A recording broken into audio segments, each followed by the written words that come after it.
Abra comigo em sua Bíblia, em 2 Reis, capítulo 18.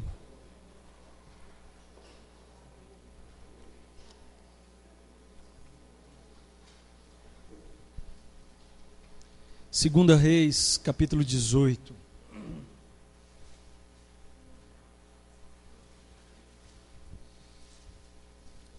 Um texto que eu já preguei, irmãos, há muitos anos atrás, há uns 5 anos atrás. Para mim é muitos anos, né? Um texto que fala muito ao meu coração. Vamos orar? Você quer que Deus fale com você essa noite? Você quer ouvir a voz de Deus? Então abaixe sua cabeça e peça a Ele. Fale, Senhor, fala comigo, faça a sua oração. Fale assim, Pai, fala comigo. Usa a vida do pastor com graça, com poder, com unção, com sabedoria, para falar o meu coração. Fale com Deus, que Deus ouve as nossas orações. Deus ouve as nossas orações.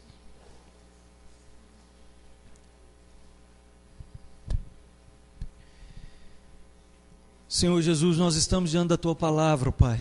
E diante da Tua palavra não há rico, não há pobre, não há grego, não há judeu, não há negro, não há branco, não há latino, não há europeu. Diante da Tua palavra não há altos e baixos, não tem classes sociais.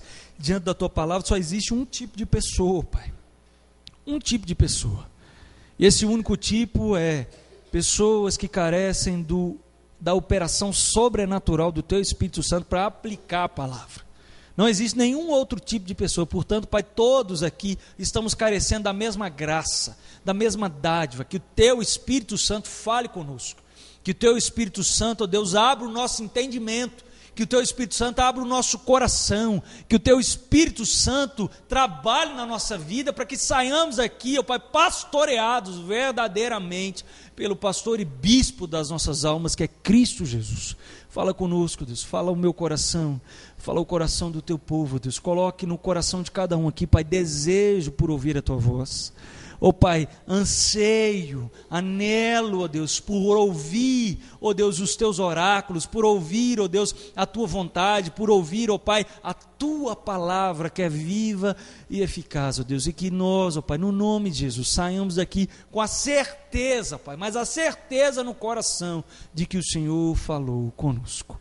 E nós oramos no nome santo de Jesus, amém e amém. Assim diz o texto. 2 Reis, capítulo 18, verso 1. No 3º ano de Oséias, filho de Elá, rei de Israel, começou a reinar Ezequias, filho de Acás, rei de Judá. Tinha 25 anos de idade quando começou a reinar e reinou 29 anos em Jerusalém. Sua mãe se chamava Abi e era filha de Zacarias. Fez ele o que era reto perante o Senhor, segundo tudo quanto fizera quem? Davi, seu pai. Removeu os altos, quebrou as colunas e deitou abaixo o poste ídolo e fez em pedaços a serpente de bronze que Moisés fizera, porque até aquele dia os filhos de Israel lhe queimavam incenso e lhe chamavam Neustã. Vamos ler o verso 5 juntos? Confiou no Senhor, Deus de Israel, de maneira que depois dele não houve seu semelhante entre todos os reis de Judá, nem entre os que foram antes dele. Porque se apegou ao Senhor, não deixou de segui-lo e guardou os mandamentos que o Senhor ordenara a Moisés. Assim foi o Senhor com ele, para onde quer que saía, lograva, conquistava bom êxito. Rebelou-se contra o rei da Síria e não o serviu. Feriu ele os filisteus até Gaza e seus limites, desde as atalaias dos vigias até a cidade fortificada. Até aqui, irmãos. Esse texto tem na minha vida, irmãos, uma importância singular. Esse texto tem na minha vida uma relevância muito grande, que eu aprendi muito desde as primeiras vezes que eu me dediquei a estudar esse episódio que aconteceu na vida desse homem. Ezequias foi um rei diferente dos reis que estavam antecedendo ele, até mesmo o rei que reinava na outra nação, paralela a toda a nação de Deus ali, que era Israel e Judá. Houve, irmãos, uma divisão no reino logo após Salomão ter reinado com muita prosperidade, com muita paz, com muita riqueza no seu reino.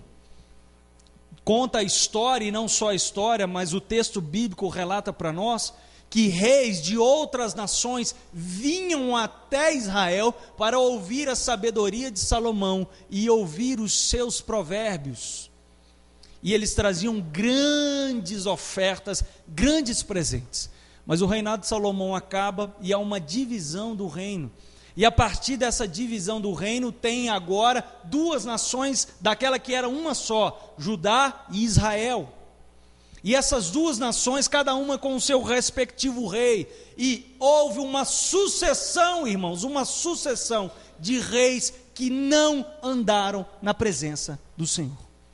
Pelo contrário, um após o outro, foram se prostituindo com os deuses das outras nações.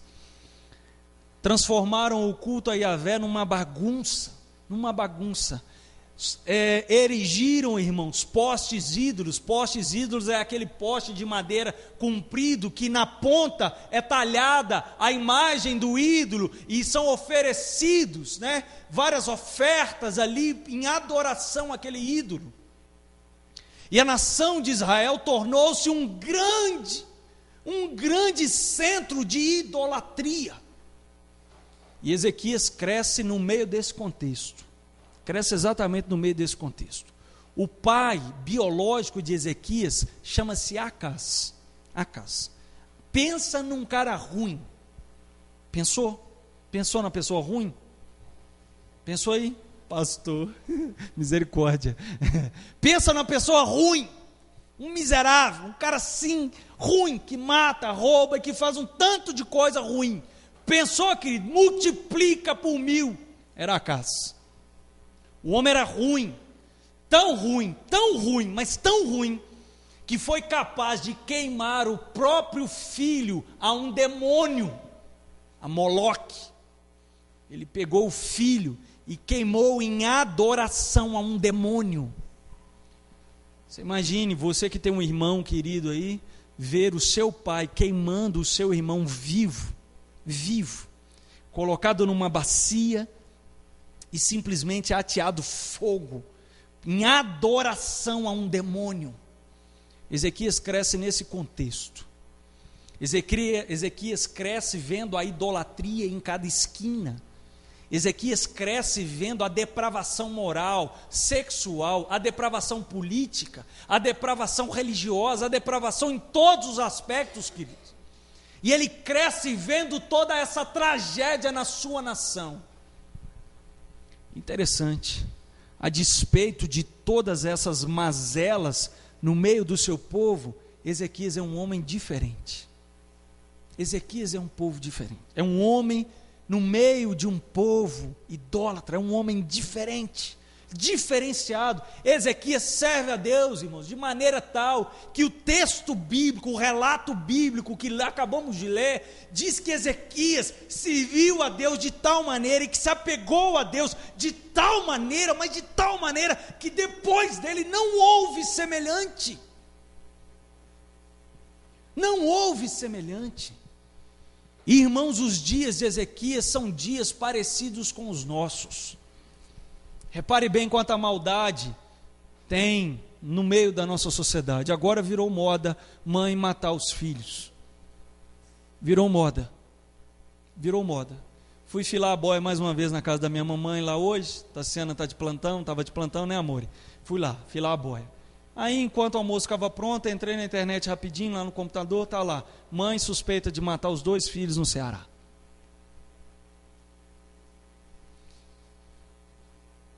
O tráfico de drogas aqui, irmãos, mata milhares e milhares de pessoas, todos os anos. O trânsito mata 40.000 pessoas por ano. A minha tia faleceu no ano passado, no dia 10 de outubro, vítima de um acidente de carro, na BR-101. Na terça-feira eu fiz o enterro do Tiago, o Gambá. Na terça-feira. Na quinta-feira eu recebo a notícia de que minha tia faleceu num acidente de carro. por causa da imprudência, por causa da falta de educação, um caminhão ultrapassando o outro, meu tio deu de frente sem acostamento, tentou sair para não bater de frente, o carro rodou, e quando foi para a contramão, veio um outro caminhão e bateu na traseira. O efeito chicote quebrou o pescoço dela na hora. Tanta tragédia, irmãos, que estamos vendo. Tanta mazela, irmãos. Sobrinho do Claudionor, não é isso, Claudionor? Foi assassinado essa semana, 23 anos. 23 anos, é isso? 24 anos. 24 anos. Irmãos, quanta coisa errada na nossa sociedade. Não é só na nossa sociedade não, irmãos. É na sociedade cristã também. Repare bem como as igrejas estão caminhando cada vez mais na direção oposta da cruz. O evangelho da cruz está fora de moda. Ei, que esse negócio de sofrer, está por fora. Que sofrer, o negócio é que eu sou filho do rei, eu nasci para reinar, Deus me fez cabeça e não cauda, e eu vou saindo e vencendo e ganhando e lutando, e saindo e triunfando. Você vê as pregações, querido, na televisão, e você conversa com as pessoas, o evangelho é só para ter, receber e receber. O evangelho não é mais o evangelho de dar, abrir mão, ceder. Aquilo que o Senhor Jesus disse, que mais bem-aventurado é dar do que receber, riscou-se da Bíblia. Não, isso é coisa passada, coisa antiga. E vamos vivendo, irmãos, um evangelho raso, superficial, e repare bem como as igrejas evangélicas na nossa nação tornaram-se motivo de zombaria, riem da gente, zombam da nossa fé, menosprezam as nossas práticas e a nossa espiritualidade, riem, querido, da nossa fidelidade nos dízimos e nas ofertas, zombam na escola, na faculdade, no trabalho, na rua. As pessoas te cumprimentam diferente. Você vai fazer um cadastro numa loja, quando você fala que é pastor, já dá aquela fechada assim, já fica meio estranho. E estamos vivendo dias, irmãos, dias em que a maldade está tomando conta da nossa sociedade. Dias maus, realmente maus. Semana passada eu lembro claramente o que eu preguei. Eu falei sobre a fé salvadora cristã. Falei que a fé salvadora cristã consiste em conhecimento, conhecer o Deus que servimos, conhecer o que Jesus fez por nós, conhecer a obra salvífica, a obra vicária, a obra redentora de Cristo. A fé salvadora cristã consiste em conhecimento. Eu sei, disse o apóstolo Paulo. E a fé salvadora também consiste em convicção. Estou bem certo, não traz dúvida para o coração, uma tribulação, uma angústia, ou algo que aconteceu contrário àquilo que eu gostaria, ou que eu pensava. Não, a fé salvadora cristã é uma fé convicta, extremamente convicta. E a fé salvadora cristã, querido, tem uma esperança linda, querido, linda, de coroa, de glória, de salvação. Eu lembro que no fim da pregação fiz um apelo. Você quer aceitar Jesus, quer ter essa fé, fique de pé.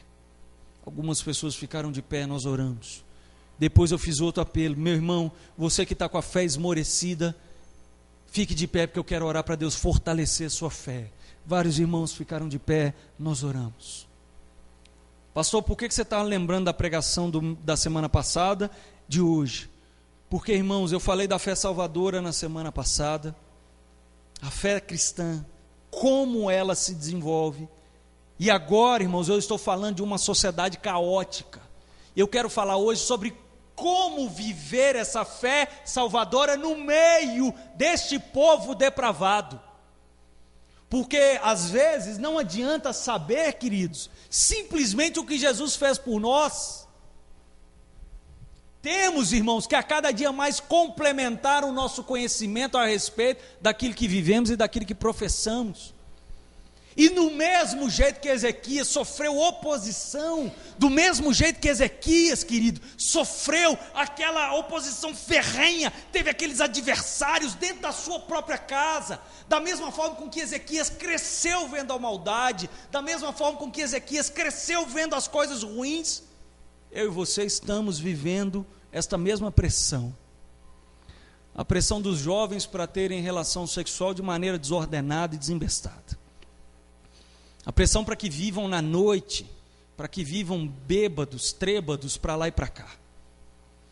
A pressão, querido, a pressão das moças, coitadas, de andarem como um pedaço de carne ambulante na rua, quase desnudas.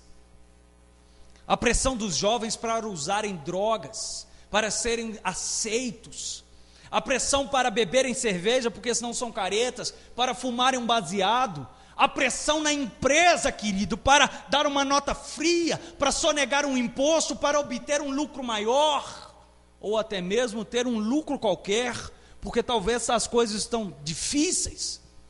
A pressão, querido, a pressão de todos os lados. A pornografia está livre, solta. Você vai abrir seu e-mail e de repente aparece uma mulher seminua na tela do computador, e você só queria abrir o e-mail. A televisão hoje, o que mais impera é a pornografia. Quanta pressão sexual, querido. Você vem do aeroporto de Confins, os outdoors são sobre casas de massagem. Quanta pressão dessa sociedade, querido, para sermos corruptos. Corruptos não é só financeiramente não, querido, é moralmente, socialmente, espiritualmente. Quanta pressão hoje há sobre os ombros daqueles que querem servir a Jesus. Ezequias sofreu pressões iguais. Para falar a verdade, Ezequias sofreu pressões até maiores. Porque teve alguém aqui que já teve o filho queimado em oferta a um demônio? Teve alguém? Louvado seja Deus que não. Ezequias, irmãos, a despeito dessas dificuldades, foi capaz de demonstrar uma fé linda para a sua sociedade. Pastor, o que ele fez? O que ele fez? Pastor, quais atitudes que esse homem teve, que fez com que ele fosse tão diferenciado? Pastor, o que esse homem realizou, para que ele fosse tão distinto, tão singular, tão ímpar no meio da sua sociedade? Pastor, eu estou na minha faculdade, mas olha, eu não estou falando de Jesus para ninguém lá. Pastor, no meu trabalho o povo nem sabe que eu sou crente, meu vizinho não tem nem ideia do que eu faço da vida. Pastor, eu estou precisando ser mais efetivo, eu estou passando despercebido na sociedade, estou precisando defender a minha fé e não estou sabendo como. Às vezes eu fico sem graça, sabe, de falar que eu sou crente, sabe como é que é apertado, eu não sei, falar que eu dou dízimo, eu não sei, não falar que sexo é só depois do casamento, eu não sei, querido, quantas pressões.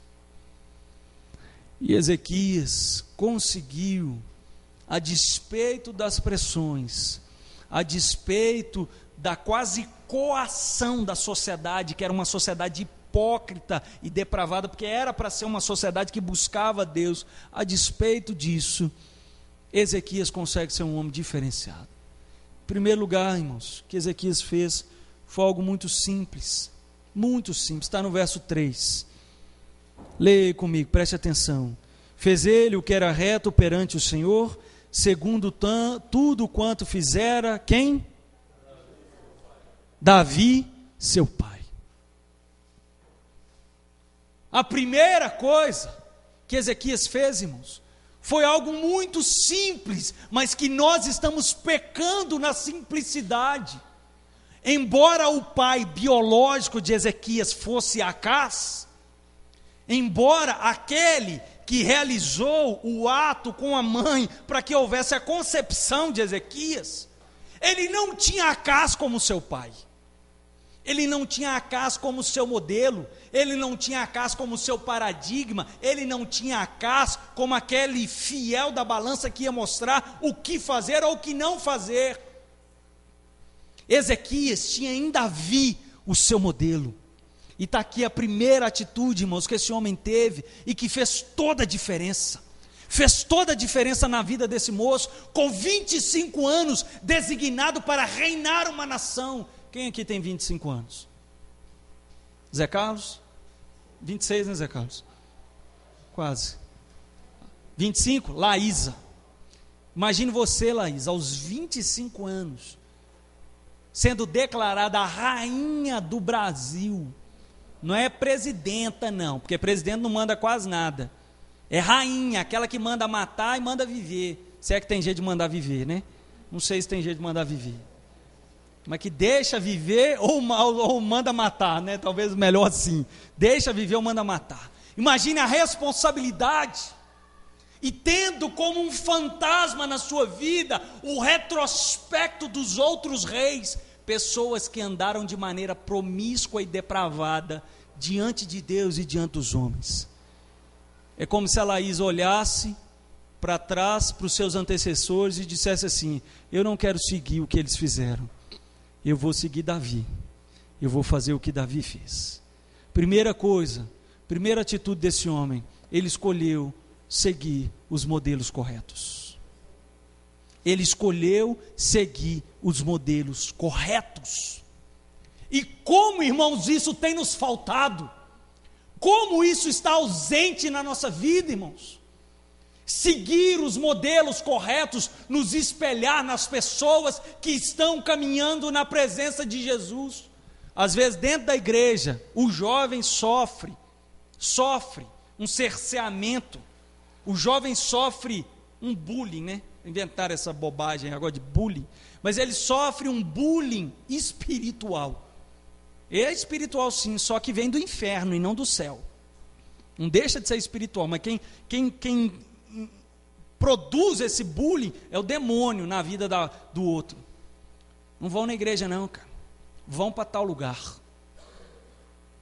Não vão fazer isso hoje, não. Vão para não sei o quê. Hoje aconteceu isso, porque tem alguns que não estão aqui. Onde é que estão? Eu vi, quando esses meninos estavam crescendo na igreja ainda, e a gente lutando e dando suor, dando o melhor para que o nome de Deus fosse glorificado, um jovem que estava decidido a caminhar com Jesus, foi perseguido dentro da própria casa. Você não vai à igreja. Irmãos, quanta falta de modelos e quanto está faltando em nós espelharmos nas pessoas corretas. Às vezes quando vem um homem como Josafá que fala, e aquela urgência da obra de Deus, e aquele desejo de fazer as coisas de Deus, e aquele anseio, aquela vontade, a gente fica assim, deixa para lá, ele é missionário mesmo, meio que se vira. Se ele tivesse trabalhado o tanto que eu trabalho, ele não estava assim, com essa empolgação toda. Se ele tivesse que viver na família que eu vivo, no lugar que eu vivo, ele não estava assim todo empolgadinho não. Ei, irmãos, quando vem alguém que está amando a Jesus desesperadamente, que está se dispondo a entregar por Jesus a vida, está se dispondo a se gastar pelo Evangelho, às vezes nós até excluímos. Ei, crentão, ei, cara crente, cara, cuidado, você vai ser arrebatado, hein, cara, você é crente demais, puxa, esconde a asa, tem essa brincadeira direto, né? Esconde a asa aí, querubim, você veio do céu agora, lindão. Ao invés, irmãos, de nos espelharmos e começarmos a copiar as práticas dessas pessoas que estão amando a Jesus, que querem se doar por Jesus, nós muitas vezes optamos, irmãos, por sermos mornos, frios, nós optamos por copiar, irmãos, copiar aqueles que não querem servir a Jesus de maneira intensa.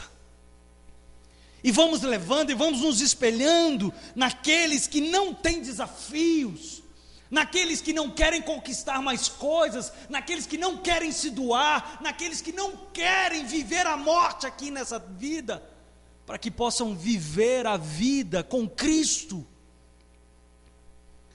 Repare bem, irmãos, que o que motiva o nosso coração é o que a sociedade está propondo. Hoje na escola dominical nós tivemos uma reflexão interessante, e o Rogério comentou assim, hoje quem ganha dinheiro é quem vive da comunicação, não foi, Rogério? Quem vive da comunicação, Quem comunica as coisas ganha dinheiro. E repare bem, querido, como tem uma avalanche na minha, na sua mente, nos nossos olhos, nos nossos ouvidos, o tempo inteiro, para compre, conquiste, você precisa ter, você tem que ter. A nossa sociedade se resumiu ao ter, esqueceu completamente o ser. Hoje já não se fala sobre ser alguém, mas se fala sobre ter algo, sobre ter alguma coisa. E essa pressão tem estado sobre nós. Eu tenho que trabalhar, eu tenho que ter isso, eu tenho que comprar um carro, a minha casa tem que ter não sei o que, a minha televisão tem que ser assim, e a minha geladeira tem que ser a melhor, e isso, eu tenho que ter.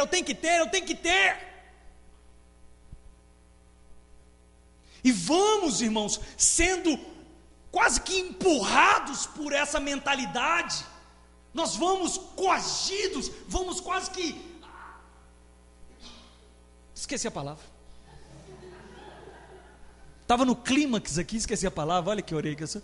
E vamos, irmãos, acorrentados, parece que amarrados e arrastados, né, como escravos diante de uma carroça, e vamos sendo levados, o linguajar é o mesmo, daqueles que não amam a Jesus. Os programas de televisão que vemos são os mesmos, os lugares que frequentamos são os mesmos, gastamos o nosso dinheiro com as mesmas coisas, pensamos as mesmas coisas, sonhamos as mesmas coisas, investimos o nosso suor e o nosso esforço nas mesmas coisas que essa sociedade tem investido. Ezequias recebeu uma graça de Deus de olhar para a sua nação, para o seu tempo e falar assim: eu não quero ser igual a esse povo. Esse povo está distante do Senhor. Eu não quero ser igual a eles. Eu quero ser diferente.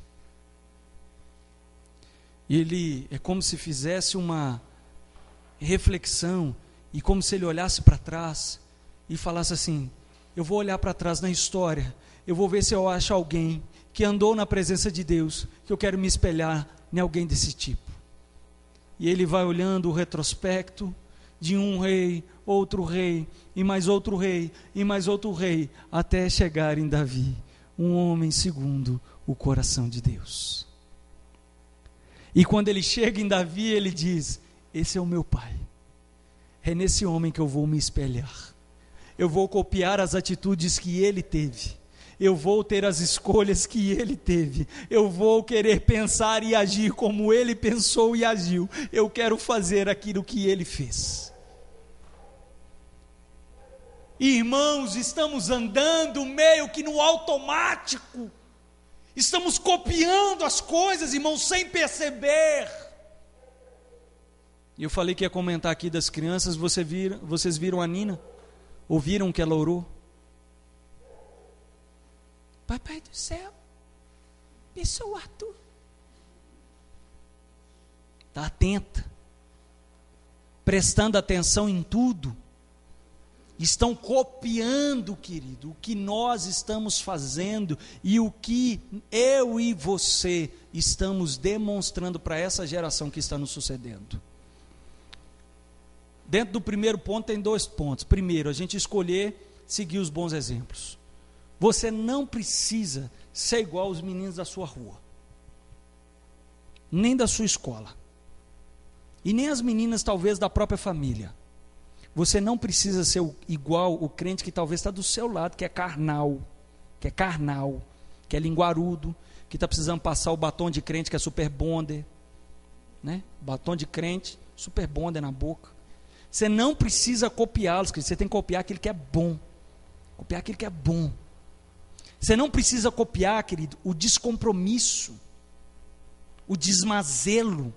Você não precisa copiar a falta de responsabilidade com as coisas de Deus. Você não precisa chegar atrasado, porque talvez alguém aqui chega com frequência. Ah, se fulano chega, o pastor não fala nada, não tem problema não. Também vou chegar. Mas tem gente que está chegando cedo no culto, Está chegando antes, sabe para quê? Para colocar o joelho no chão, para encostar a cabeça no encosto aqui, querido, e orar e pedir para que Deus fale ao seu coração. Então tem gente boa para você copiar. Tem gente boa. Escolha copiar os modelos corretos. Escolha também, querido, ser o modelo correto. E aí é o segundo ponto, dentro do primeiro ainda. Qual modelo eu e você temos sido? Esses meninos aqui me conhecem mais do que vocês. Bem mais do que vocês. Vocês ainda vão ter o conhecimento a meu respeito que eles têm. E eu tenho certeza que vão exceder. Vão exceder. Se vocês quiserem saber quem é o pastor Júlio César, quando acabar o culto, senta com eles e conversa. E eles sabem que tem liberdade total e absoluta para falar estritamente a verdade. Estritamente a verdade. A minha pergunta é: o que vocês vão ouvir? Será que vão ouvir que o pastor Júlio César foi um homem que serviu a Deus e que impactou a vida deles? Ou foi um homem relaxado e descompromissado com a obra de Deus, que fez as coisas de qualquer jeito?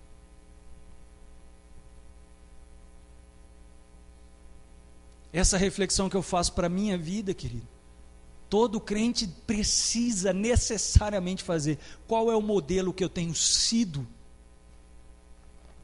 Será que as pessoas podem se espelhar em mim? Será que as pessoas podem copiar as minhas atitudes? Será que as pessoas podem repetir o que eu faço? Querido, a minha vida e a sua vida está despertando e está fazendo com que os outros caminhem na direção da cruz, ou está fazendo com que eles fiquem estagnados, congelados, petrificados, moribundos da fé?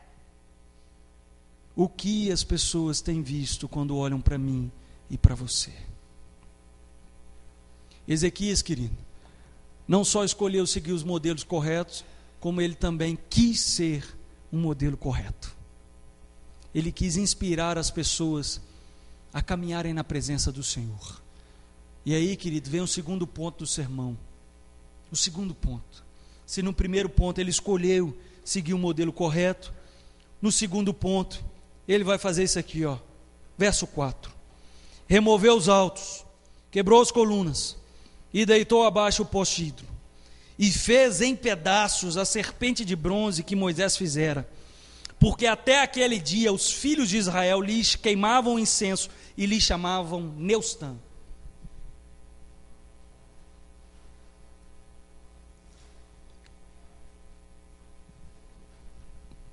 Ezequias fez uma escolha clara e muito bem delimitada: eu vou servir a Deus. Eu vou servir a Deus. Imagine aqui, querido, na esquina da igreja, um poste ídolo, uma adoração a demônios. E eu e você passando todos os dias e simplesmente sem termos o mínimo de constrangimento com aquilo.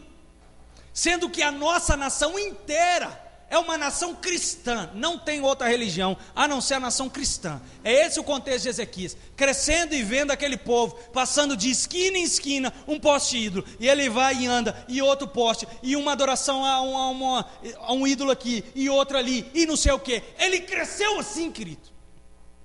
Mas na primeira oportunidade que esse homem teve, na primeira chance que Deus lhe concedeu, querido, para fazer diferença, esse homem não pestanejou.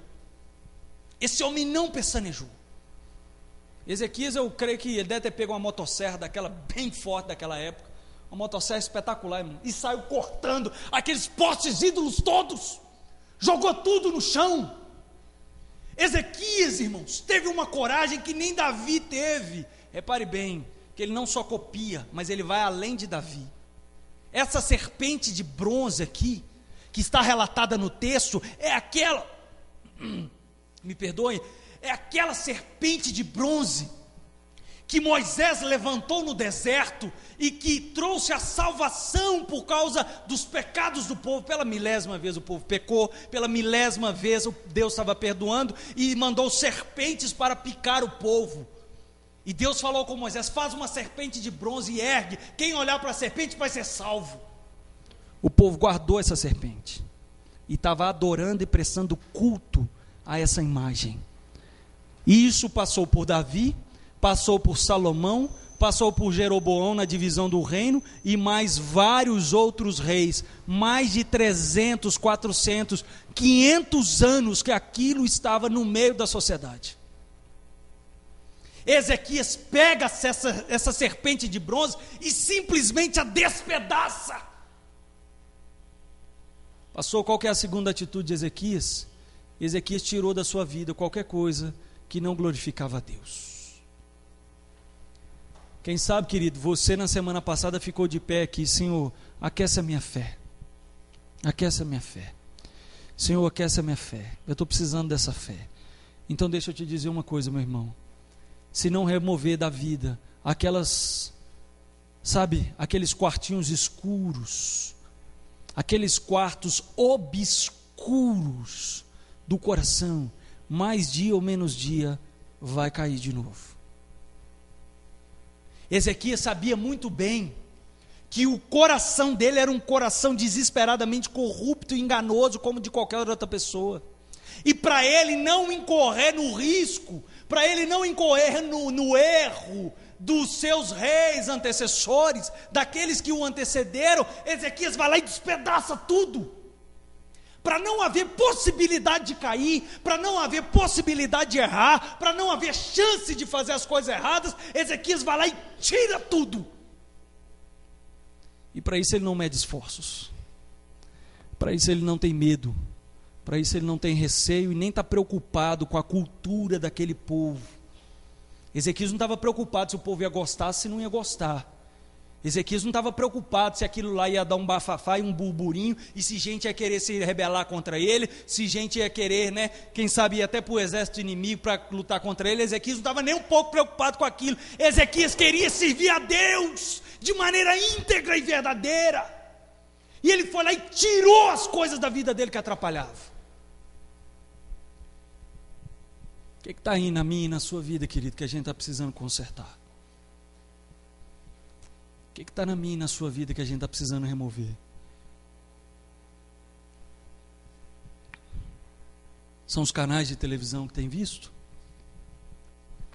Os sites da internet que tem visitado? Quem sabe são as pessoas que têm conversado? Quem sabe é o teor da conversa? Quem sabe, querido? Quem sabe? Não são as amizades que tem levado para o buraco. Quem sabe, querido, no coração não está um desejo aí de ser vitorioso em alguma coisa e está fazendo de tudo para chegar lá. Quem sabe, querido, não é aquela nota fria, é aquele jeitinho brasileiro para dar uma aqui, outra ali e fazer um acerto aqui e ali para angariar um lucro maior. Quem sabe, querido, não é aquele desmazelo com as coisas de Deus, fazer de qualquer jeito, a qualquer hora. Não vou, estou cansado. Pastor Dalmo falou algo muito interessante aqui ontem. Na próxima palestra que ele for dar para nós do louvor, ele vai entrar especificamente sobre esse assunto. Ele falou assim, uma coisa simples, sobre o atraso no ensaio. Ele falou o seguinte: quando você chega atrasado para um ensaio, o que você está falando para as outras pessoas? Você está falando que os seus compromissos são mais importantes do que os dos outros, que os seus compromissos não podem ser desmarcados, mas os dos outros podem. Você está passando uma imagem que tudo que você faz é importante e o que o outro faz é mais ou menos importante. Quem sabe, querido, o que está precisando tirar da sua vida são as leituras que você tem feito de sites de horas e horas e horas na internet e pouca leitura da palavra de Deus. Está precisando trocar. Quem sabe, querido, o que está precisando tirar da sua casa é a cama. É a cama. A cama, querido. Quem sabe está precisando colocar uma cama de prego, que nem tem lá na Índia. Falar com o Josafá, manda 300 camas de prego, que esse povo todo vai levantar para vir na escola dominical. Quem sabe, querido, não está precisando, querido, largar um pouco mais a cama. E olha que isso aqui eu estou falando para mim mesmo, porque eu vou dizer uma coisa, eu gosto de dormir. E eu tenho uma tática comigo. Sabe o que eu faço? Para eu não fazer bobagem, eu ponho o telefone para despertar lá na porta do quarto. Porque várias vezes que eu coloquei do meu lado, apertei, nem vi, continuei dormindo. E depois ainda falei assim, esse telefone está estragado nada. É o sono, Morfeus, que toma conta de uma forma tão absurda, né, que nem vê. Aí agora eu ponho lá na porta. Aí ele desperta lá na porta, não tem jeito, eu tenho que levantar. Querido. Chegar algumas mudanças aí que precisam fazer para corrigir, para consertar. Remover, querido, da minha e da sua vida, aquilo que não glorifica a Deus. Quem sabe, querido, você está caminhando com Jesus há muito tempo e até hoje não é dizimista fiel. Remover essa incredulidade do seu coração de achar que o seu sustento vem do seu trabalho. Não vem, bobagem. Eu nunca vi alguém que passou fome, alguém que perdeu qualquer oportunidade porque era dizimista. Alguém aí já ouviu falar? Pastor, ouvi, não, fulano morreu de fome porque passou a ser dizimista. Adoeceu, pastor. Nossa, a empresa dele quebrou. Pastor, você tem que ver, viu uma nave alienígena e pegou ele só porque ele dizimou. Foi abduzido. Só falta isso, querido. Não tem, irmãos. Quem sabe está precisando remover essa incredulidade do coração. Quem sabe está precisando sair da faculdade. Trancar o curso. Eu já aconselhei isso para alguns jovens. Falei, tranca essa faculdade. Se você não trancar essa faculdade, em bem pouco tempo, você vai estar completamente longe dos caminhos do Senhor. Quem sabe está precisando até sair do emprego. Quem sabe que é esse emprego que está fazendo a sua vida uma desgraça. Você se corrompeu e se envolveu de maneira tão absorta e de maneira tão integral nas coisas erradas do emprego, que agora você não consegue nem consertar mais. Precisando sair até do emprego, mudar de cidade se for preciso. Querido, Ezequias não teve medo de ser chamado de radical. Ele não teve medo de ser chamado de extremista, sabe? Fanático. Você imagina Ezequias quebrando os postes ídolos, chutando aquele troço todo, e botando fogo e despedaçando aquela serpente de bronze, e o povo que adorava aquelas coisas, imagine os olhares de tensão, de ódio, esse rei, quem que ele está achando que ele é? Ezequias não estava preocupado com isso, querido. Ezequias temia muito mais aquele que é capaz de condenar a alma, do que aquele que pode ferir o corpo. Quem sabe, querida, as suas preocupações, os seus cuidados e a sua força tem sido em prol daquele somente que pode condenar o corpo. Não, o diabo isso, o diabo aquilo, o diabo isso, o diabo aquilo, não sei o quê. E foi o próprio Senhor Jesus que disse, olha, vocês deveriam temer aquele que pode condenar a alma. E nós não lembramos disso. Não lembramos. E é porque não lembramos que muitas vezes deixamos tanta coisa errada na nossa vida. E foi exatamente por esse motivo, irmãos, que eu comecei esse culto hoje lendo o Salmo 51. Compadece-te de mim, ó Deus. Compadece-te de mim. Pequei contra ti, somente pequei. Quem sabe, querido, não está precisando terminar o namoro. Quem sabe não está na hora de largar esse traste ou essa trasta aí que está na sua vida. Não existe trasta não, né? Inventei. Essa miséria, essa Jezabel que entrou aí, com o capeta que trouxe. Outro dia um jovem veio conversar comigo. Pastor, tem uma menina assim, lá na faculdade. Falei, é crente? Não. Falei, então foge, está cheio de demônio. Brinquei com ele assim. Aí, não, que isso, pastor? Eu falei, não, estou só brincando, só para te alertar. Ele, pastor, o pior de tudo é que ela é linda demais. Eu falei, palhaço, você acha que o diabo vai vir com uma dentuça de bigode? Você acha? E para a moça serve a mesma coisa. Você acha que o diabo vai vir com aquele cara horroroso, todo estrupiado, com a cara grotesca do Ronaldinho Gaúcho, que nem diz aquele cara lá daquela crônica engraçada? Você acha, querido, que vai vir um cara todo horroroso? com um tufo de pelo na orelha, querido. Aquele grande assim, que ele faz até trança, querido. Você acha que com aquele dente podre, cariado assim, e vai vir? Você acha com aquele cecezão, querido, que quando o cara entra no ônibus o povo desfalece? Você acha, querido? Você acha? Vai vir aquela coisa espetacular. Vai vir tininho. Fala, Bina. Eu ia citar esse texto exatamente agora. Não é de se admirar que o próprio Satanás se transforma em anjo de luz. Meu irmão, o diabo quer te enganar com coisa boa. Quarta-feira o nosso querido Paulinho chamou para poder dar uma palestra numa escola aí sobre drogas. Eu já falei em outras escolas, adoro em escola. Se você trabalha em alguma escola, qualquer coisa, se precisar de qualquer coisa na escola, você pode me chamar, consertar uma torneira, lavar o banheiro, qualquer coisa que é para ir na escola, você me chama, que eu quero ir. Eu amo ir entrar em escola. Amo falar. E os meninos não prestam atenção em nada que a gente fala, eles gritam, e tacam papel na gente, e zoam, mas eu estou nem aí, eu estou lá feliz, rindo igual assim, sei lá o quê, igual hiena. E por que eu estou falando disso? Esqueci. Paulinho, mas droga. Você acha, querido, que a droga é droga no primeiro momento que usa? É óbvio que não. Se a droga fosse ruim, alguém usava? Você acha? Você acha que se a droga fosse ruim, não trouxesse uma sensação de prazer imensa, você acha que alguém usaria? Não, querido, ninguém ia usar. É porque é bom, é que escraviza. A droga, o efeito, o uso é bom, as consequências é que são extremamente trágicas. E o diabo usa essa mesma estratégia. Ele não oferece algo podre para a gente, não. Se ele oferecer algo podre, qualquer imbecil é capaz de recusar. Ué. Você não precisa ser inteligente para recusar, não. Ué. É só ter olfato, ou então só enxergar.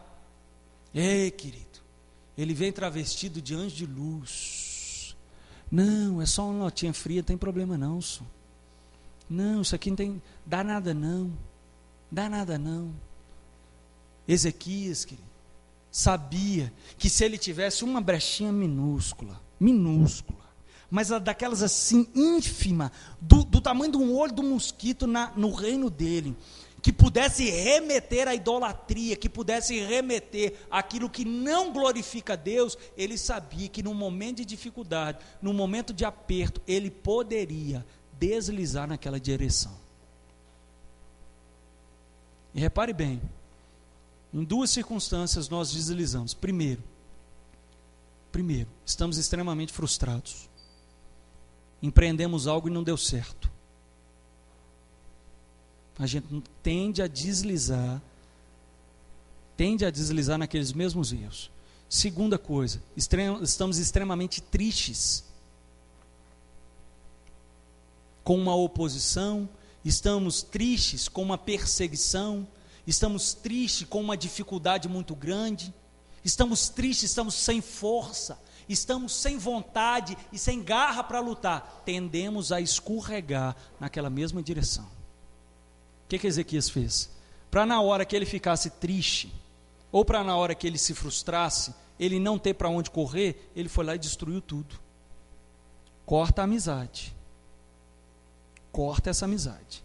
Sai desse emprego. Larga essa faculdade. Muda de vida. Troca a cama. Muda os horários. Faz alguma coisa. Porque do contrário, no menor deslize, você vai escorregar para aquele mesmo caminho. Estou falando alguma bobagem aqui? Ou não é a realidade? Não é exatamente assim que reagimos. Então, meu querido, deixa eu te dizer uma coisa. Conserte cada detalhe.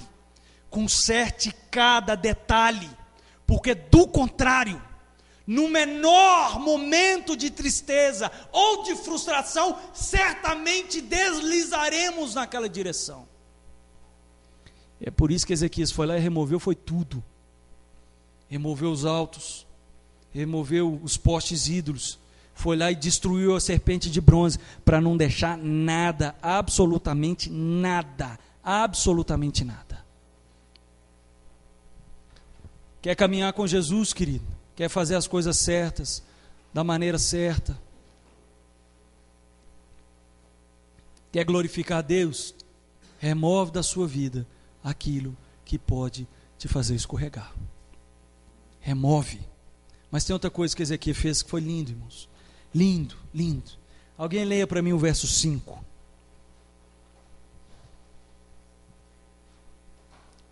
Só um.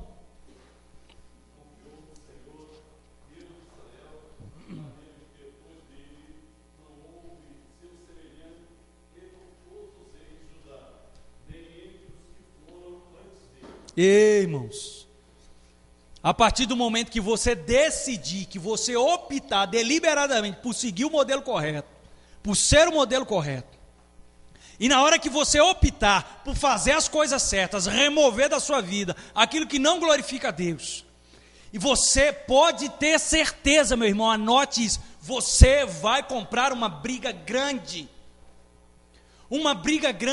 e para que você não seja engolido por toda essa oposição que vai se levantar, é necessário, meu querido, que eu e você nos apeguemos a Deus. Nos apeguemos a Deus. Só Deus que vai nos sustentar, querido, na hora em que a oposição se levantar. E acontece exatamente isso com Ezequias.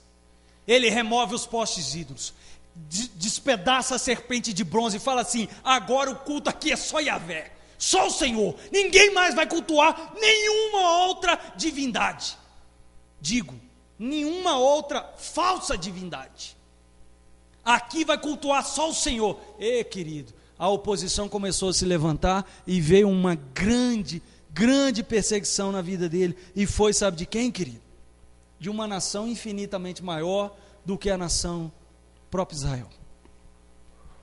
Senaqueribe, rei da Síria, está agora com a sua campanha de guerra. Senaqueribe quer invadir Israel, quer tomar conta, quer simplesmente dizimar, que nem já aconteceu várias outras vezes. E ele manda o seu mensageiro até as portas da cidade. O mensageiro, de nome Rabissaqué, sugestão para o seu filho aí, ó, viu? Rabissaqué é o nome dele. Senaqueribe também é um nome interessante, você pode colocar, né? Artaxerxes, tem vários nomes aí interessantes, né? Rabissaqué chega diante do povo. Naquela época, como que acontecia, querido? A muralha muito alta, e as muralhas da cidade eram largas e altas. A muralha de Jerusalém, certa feita, tinha espaço para passar 2 carruagens, uma do lado da outra, de tão larga que era a muralha. E o que acontecia? O rei, os seus conselheiros, ficavam lá de cima da muralha e o mensageiro lá embaixo, com a comitiva, porque antes da guerra, eles mandavam um mensageiro falando o seguinte: renda-se, que é melhor render, que vai economizar esforço. Vocês vão poder viver, é melhor vocês serem nossos escravos aqui, a gente vai dar terra para vocês plantarem, vai dar uma coisinha ou outra para vocês fazerem, então é melhor que vocês se rendam. Acontecia essa negociação, essa diplomacia. E o mensageiro de Senaqueribe chega diante do povo, que estava ali em volta na muralha, e está falando com eles, querido, em judaico. O texto bíblico diz assim, depois você lê na sua casa. E fala com eles, começa a afrontar: olha, não confiem em Ezequias, não confiem. Ezequias está promovendo essas mudanças todas aí, ó, mas não confiem nele. Sabe por quê? Ele está se apoiando, ele está se estribando num caniço que vai furar a sua mão. Ele começa a colocar em xeque a liderança daquele jovem, a liderança daquele rei que só queria servir Jesus. E prepare, meu querido, toda vez que você se levantar para servir a Deus de maneira correta, prepare-se que você vai sofrer perseguição. Ora, todos quantos querem viver piedosamente hão de ser perseguidos. 2 Timóteo, capítulo 3, verso 12. Ora, todos quantos querem viver piedosamente hão de ser perseguidos. Ezequias vira para Rabissaqué, o mensageiro de Senaqueribe, e fala assim: pelo amor de Deus, não me fale em judaico não, nos fale em siríaco, que nós entendemos. Aí ele diz o seguinte: por um acaso eu não vim aqui para afrontar você e o Deus de Israel? não foi exatamente para dizer para vocês que hoje vocês vão comer o próprio excremento e beber a própria urina. Querido, está na Bíblia, eu não estou exagerando não, é com estes termos, com essas palavras, está escrito exatamente assim: vão comer o próprio excremento e beber a própria urina. Eu vou ler para você. Verso 27 do capítulo 18.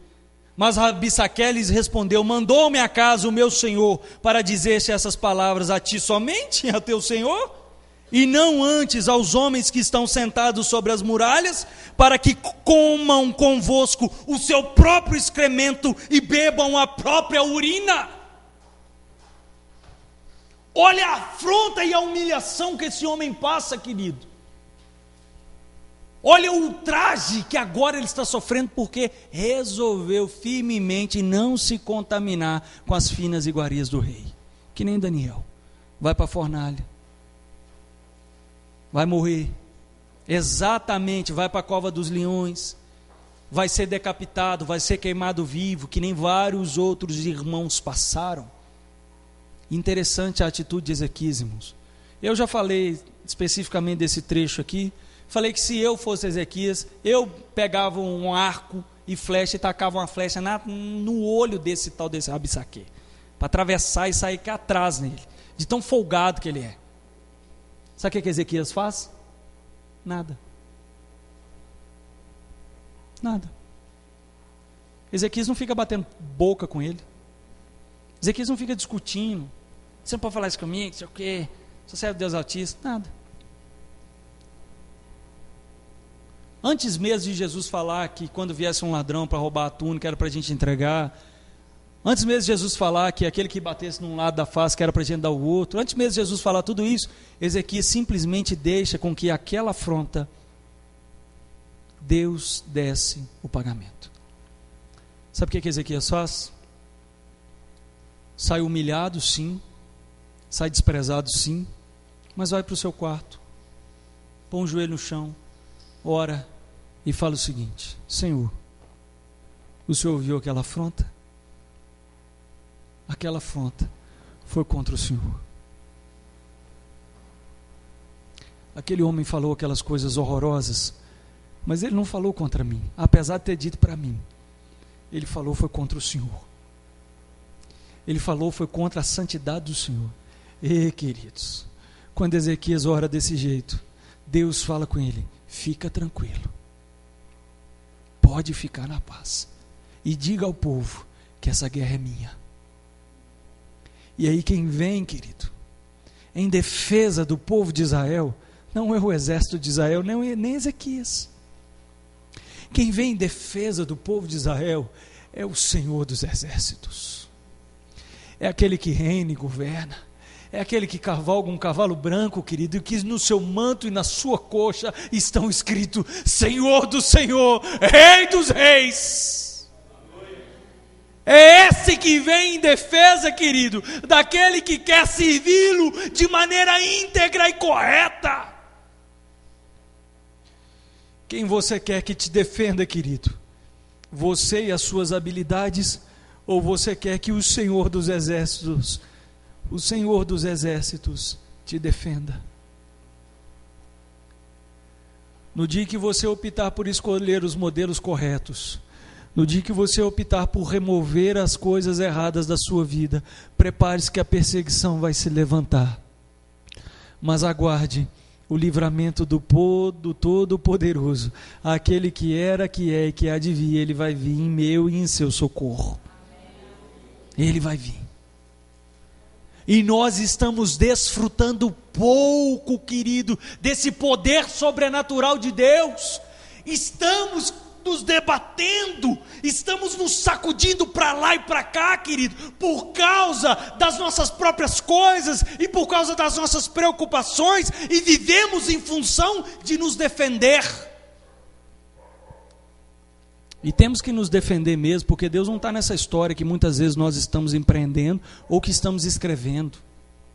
Pastor Mateus, que gosta muito de falar essa expressão, Deus não tem compromisso com tanto de coisa que a gente resolve fazer.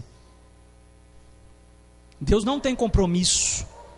Não tem compromisso, querido, de você deixar seu filho em casa, de você não vir à igreja, de você não ler, não olhar a Bíblia. Deus não tem compromisso com isso não, e depois ele virar um traste aí na rua. Deus não tem compromisso com isso não. Deus tem um compromisso com aquilo que Ele fala, com a sua palavra, com a sua palavra. Deus não tem compromisso, querido, com as dívidas que você criou por causa do materialismo, por causa do consumismo, e colocou a culpa no dízimo. Não, Deus não tem compromisso com isso não. Deus não tem compromisso com o pecado realizado lá fora e que veio à tona, não. Deus não tem compromisso com isso não, querido. Deus tem compromisso com aqueles que querem servi-lo de maneira íntegra e correta, e esses Ele defende.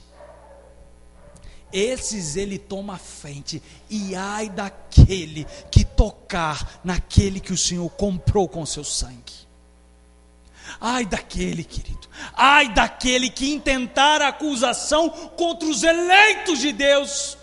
Quem intentará acusação contra os eleitos de Deus? É Deus quem os justifica. Quem vai mover qualquer coisa na direção contrária daqueles que Deus defende?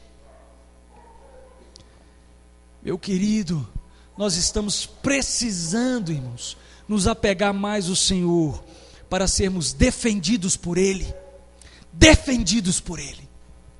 E Ezequias foi esse homem que buscou na presença de Deus o refúgio, o socorro, o recarregar das baterias, aquele pasto verdejante, aquela água calma e tranquila e fria que traz o renovo para a alma. Ezequias buscou no Senhor. Às vezes eu e você estamos lutando com tantas coisas na nossa vida, irmãos, e as coisas não andam, não fluem, não acontecem. Simplesmente não destrava, parece que está do mesmo tamanho há anos, nada muda, está tudo do mesmo jeito. Ei, querido, estamos precisando nos apegar mais ao Senhor, estamos precisando, irmãos, buscar mais de Deus, para que as coisas sejam mudadas e transformadas. Estamos precisando, irmãos, desfrutar mais do poder de Deus que está à nossa disposição.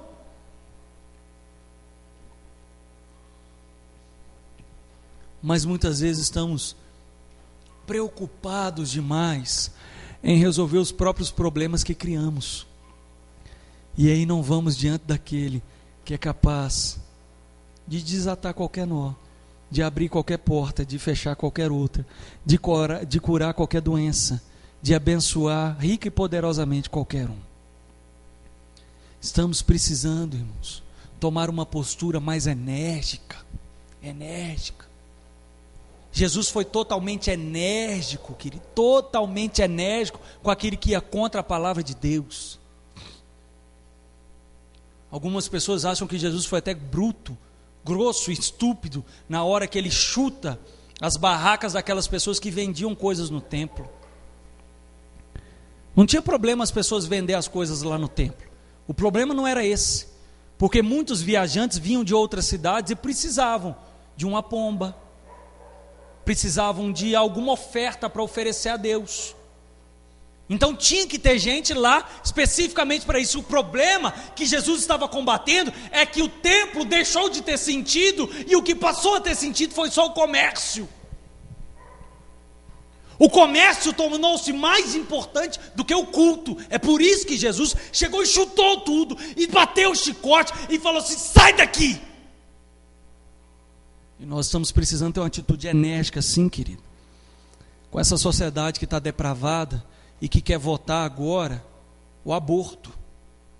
Querido, e a gente está sentado, tranquilo, despreocupado, e está tendo uma campanha ferrenha aí, ó. Mulher livre, para abortar a hora que ela quiser. Livre. Prepare-se, que depois do aborto, anota o que eu estou te falando. Eu já falei isso há uns 5 anos atrás, está gravado. Uns 5 anos atrás. Depois do aborto, o que eles vão tentar aprovar é tirar o crime de pedofilia. Anote o que eu estou te falando. Sexo com crianças de 12 anos vai deixar de ser crime. Anote o que eu estou te falando. E está gravando. Daqui a alguns anos você pode ouvir. E nós estamos sentados, tranquilos, achando que está tudo bem. Vamos levando.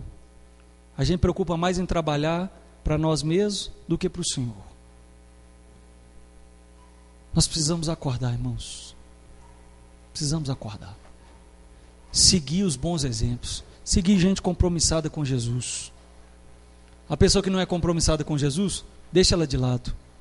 O apóstolo Paulo diz que aquele que conheceu a Jesus, caminhou com Jesus, e agora está andando distante, e que não quer nada com Jesus, o apóstolo Paulo fala que não é para você nem se assentar para comer com ele. Comunhão zero. E nós estamos aí, compartilhando a vida, compartilhando tudo que temos, sendo influenciado por essas pessoas. Querido, ande com quem quer andar com Jesus. Faça essa escolha na sua vida, meu irmão. Selecione mesmo. Pode selecionar e deixa o povo brigar com você, não tem problema não. Deixa eles te xingarem. Ah, vou te mandar embora. Pode mandar, quem me sustenta é o Senhor. Pode mandar. Ande com quem quer andar com Jesus, meu irmão. Deixa eu te dizer uma outra coisa, reafirmando o que falei, reprisando. Retire da sua vida aquilo que não glorifica a Deus. Falei aqui na escola dominical, o Ismael sofreu um acidente de carro no dia do aniversário dele. A pessoa avançou o sinal, bateu com tanta violência no carro que o carro virou um U, capotou, ficou com as rodas para cima. E não foi numa BR de alta velocidade, não, foi aqui dentro da cidade. Aqui dentro da cidade. E na hora que ele veio me contar, eu falei assim: ei, rapaz, se você fosse embora, hein? Irmãos, a nossa vida é assim. Está aqui agora, mas daqui a 5 minutos a gente não sabe. Daqui a 5 minutos a gente não sabe. Ninguém tem certeza que amanhã vai trabalhar. Ninguém tem certeza que amanhã vai levantar para ir para a escola. Ninguém tem.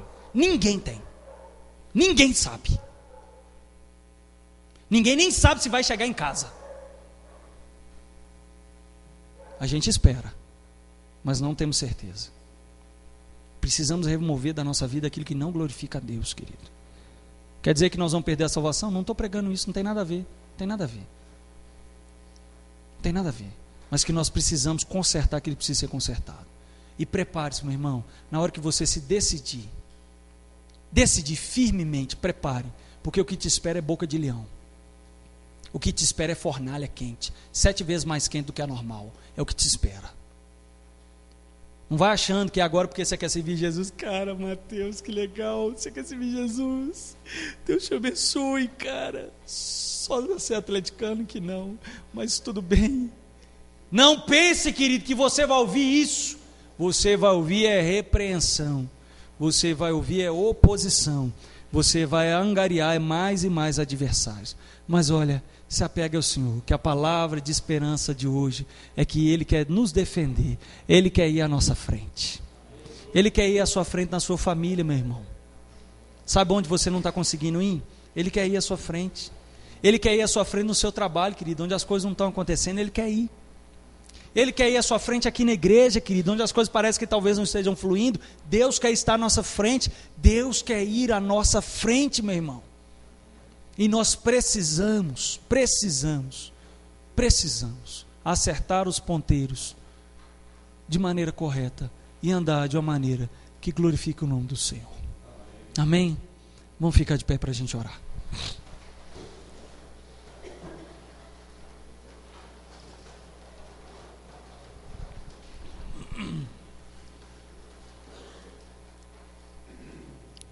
Queria te dar a oportunidade de você fazer a sua oração, meu irmão. Quem sabe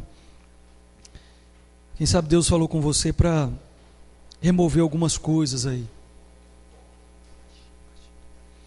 Quem sabe Deus tocou no seu coração para fazer algumas mudanças. Mudar as companhias, mudar os modelos que você tem copiado, mudar as pessoas que você tem seguido, mudar até mesmo as pessoas que têm frequentado a sua casa e que você tem frequentado a casa deles. Quem sabe Deus está querendo, querido, hoje abrir os seus olhos para os lugares que você tem ido, não são lugares que glorificam a Ele. Quem sabe Deus tocou no seu coração que tem algo aí que precisa de mudança e que está na hora de remover. Que está na hora de remover, que está na hora de retirar. Agora é a hora, querido. Quem sabe você está sofrendo oposição porque você já tomou essa decisão. Essa semana que você falou assim: pai, reanima a minha fé, e você tomou algumas posturas diferentes, você quis agir de maneira diferente, e aí o diabo se levantou com as suas hostes infernais, tentando te derrubar, tentando te desanimar. Hoje é noite de você se apegar mais ao Senhor e confiar que Ele vai sair em sua defesa, meu irmão. Ele vai te defender, Ele vai guerrear por você. Ele é o guarda de Israel, Ele não dorme, meu irmão. E Ele está aqui essa noite para te fortalecer a fé, para tomar sua mão e te levantar, mesmo que você tenha caído já nessa semana. O Senhor te quer perto, meu irmão. O Senhor te quer perto, quer fortalecer o seu coração. Portanto, faça a sua oração agora, no nome de Jesus. No nome de Jesus. Pode orar alto, não tem problema o querido do seu lado ouvir, não. Não tem problema não.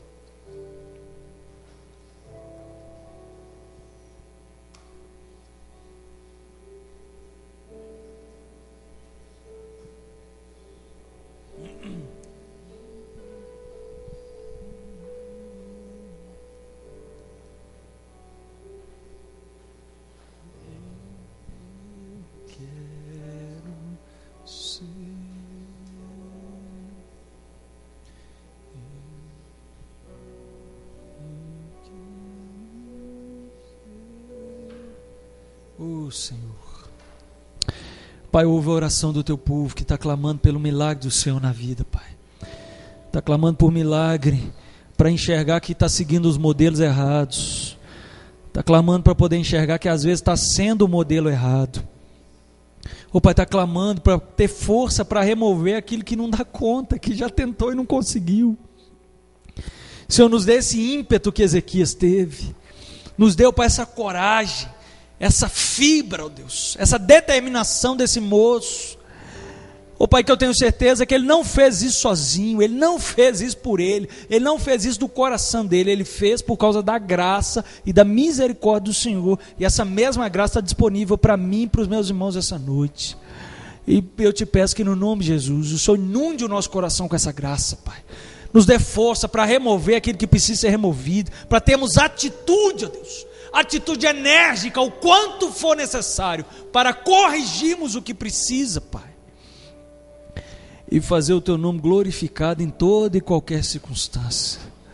Nos ajude, ó Deus, a nos apegar ao Senhor de maneira tão próxima, íntima, que mesmo que venha Rabissaqué, mesmo que venha Senaqueribe, mesmo que venha um exército como a água do mar, como a areia do mar, Pai, sobre nós não temeremos, porque o Senhor, o guarda de Israel, está à minha frente, pelejando por mim, Pai.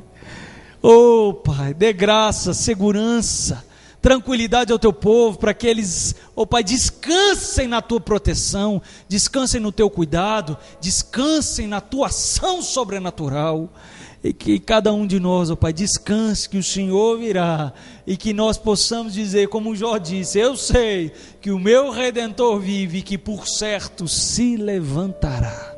Levanta-te, levanta-te, ó Redentor da Igreja União, levanta-te, ó Redentor da família Lomeu, da família Heller, levanta-te, ó Redentor da família Oliveira, da família Silva, da família que o Senhor tem escrito nas mãos, Pai, em nome de Jesus. Levanta-te, Redentor do teu povo, e vem em nossa defesa e fortaleça-nos para estarmos, ó Deus, do lado do Senhor na hora da vitória, para estarmos, ó Deus, do lado do Senhor no momento em que o Senhor erguer a tua mão de poder desbaratar os nossos inimigos. Ajuda-nos, porque nós queremos te servir de maneira íntegra e correta, como Ezequias fez, como grandes homens, ó Deus, ao longo da história fizeram, inspirados pelo Senhor, movidos pelo modelo maior que é Cristo Jesus. Ajuda-nos, ajuda-nos, porque nós queremos acertar com a tua vontade. No nome de Jesus que oramos, amém e amém. Vamos dar as mãos, irmãos, para a gente encerrar o nosso culto.